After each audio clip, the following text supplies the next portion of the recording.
बिस्मिल्लाहिर्रहमानिर्रहीम अस्सलाम वालेकुम व्यूअर्स।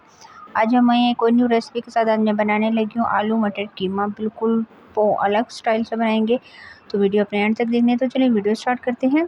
सबसे पहले मैंने 2 अदद प्याज लिए थे। प्याज को आधा कप ऑयल में डाल के अच्छी तरह से अब हम इसको ब्राउन करेंगे कि इसका कलर चेंज हो जाए। अच्छी तरह से आपने इसको ब्राउन करना है, ठीक है। चूल्हे की फ्लेम आपने स्लो रख देनी है। प्याज जब आप ब्राउन कर रहे हो तो चूल्हे की फ्लेम आपने नॉर्मल रखनी है, एकदम हाई नहीं करते, ठीक है जी। तो अच्छी तरह से अब मैं इसमें डाल दूँगी 1 चम्मच भर के अदरक लहसुन का पेस्ट। मैंने फ़्रेश इस्तेमाल किया था। अब इन दोनों चीज़ों को ब्राउन करेंगे। आप देख सकते हैं कि प्याज मेरे ब्राउन नहीं हुए थे, लेकिन मैंने अदरक लहसुन का पेस्ट इसमें शामिल कर दिया है कि ये दोनों चीज़ें साथ-साथ ब्राउन हो जाएँ, ठीक है। क्योंकि मुझे प्याज का कलर बहुत ज़्यादा डार्क नहीं चाहिए था। तो मैं आपको दिखा देती हूँ कि किस तरह का हमें कलर इसका चाहिए। जी, तो ये देख सकते हैं लाइट ब्राउन दोनों चीज़ों का कलर हो गया था। अब जैसे ही मैं वीडियो बना रही थी तो इसमें लाइट भी चली गई है, तो मैं आपसे माज़रत करना चाहती हूँ। मैं आपको बता दूँ कि कीमा मैंने लिया है तकरीबन हाफ़ केजी कीमा लिया था। अच्छी तरह से इसको वॉश करके और कीमा इसमें डाल के अच्छी तरह से इसकी भुनाई करेंगे। जैसे ही वीडियो बना रही थी तो एकदम लाइट चली गई, इस वजह से सारी तरफ अंधेरा हो गया था। तो अब लाइट आने का वेट जब तक मैं करती तो फिर बहुत ज़्यादा देर हो जाती, तो इस वजह से मैंने वीडियो बना ली। तो अब मैंने इसमें टमाटर डाल दिए हैं।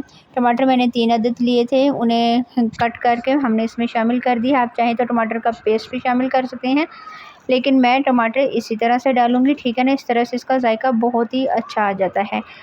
अच्छी तरह से इसकी भुनाई करेंगे कि टमाटर इसमें अच्छी तरह से सॉफ्ट हो जाएँ। तो तकरीबन 5 से 6 मिनट लगे, सॉफ्ट हो गया। मैं इसमें मसाले शामिल कर दूँगी। मसाले आम रेगुलर मसाले हम लेंगे जो हम घर में इस्तेमाल करते हैं।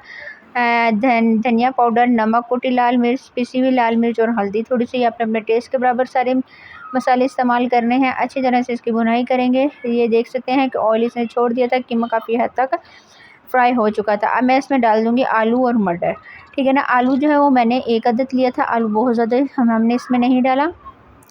आलू को मैंने छोटे-छोटे क्यूब्स में काट लिया था। आप चाहें तो किसी भी तरह कटिंग कर सकते हैं। अच्छी तरह से मैं इसको भुनाई करूँगी। तकरीबन 6 से 7 मिनट लग गए मुझे इसकी भुनाई करते हुए। अब मैं इसमें पानी शामिल कर दूँगी।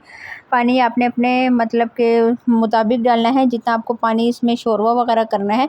मैंने तकरीबन 1.5 ग्लास इसमें पानी डाल दिया था। 1.5 ग्लास पानी डालने के बाद इसको हल्की आँच पे दम पे रख दिया कि ये अच्छी तरह से आलू मटर इसमें गल जाए। तो चलें 15 से 20 मिनट बाद आपसे मुलाकात होती है।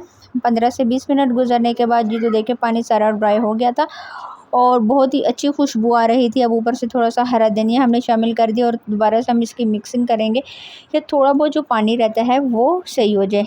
जी, तो ये देखिए अचानक लाइट भी आ गई थी। लाइट सिर्फ 5 मिनट के लिए गई है, लेकिन मेरी वीडियोज़ ने थोड़ी बहुत ख़राब कर दिया। चलें कोई बात नहीं। तो कहीं लाइट तो ये आपको पता है कि ये साथ रूटीन लगी रहती है। तो जी, तो ये इसकी फ़ाइनल लुक है। ये देखिए मैंने प्लेट में सर्व कर दिया है। माशाल्लाह से बहुत ही प्यारा लग रहा था। आपने ये रेसिपी ज़रूर ट्राई करनी है। ट्राई करके आपने मुझे बताना है कि आज की ये आसान सी रेसिपी आपको कैसी लगी। इंशाल्लाह नेक्स्ट वीडियो में आपके साथ मुलाकात होगी। तब तक के लिए मुझे दीजिए इजाज़त। अल्लाह हाफ़िज़।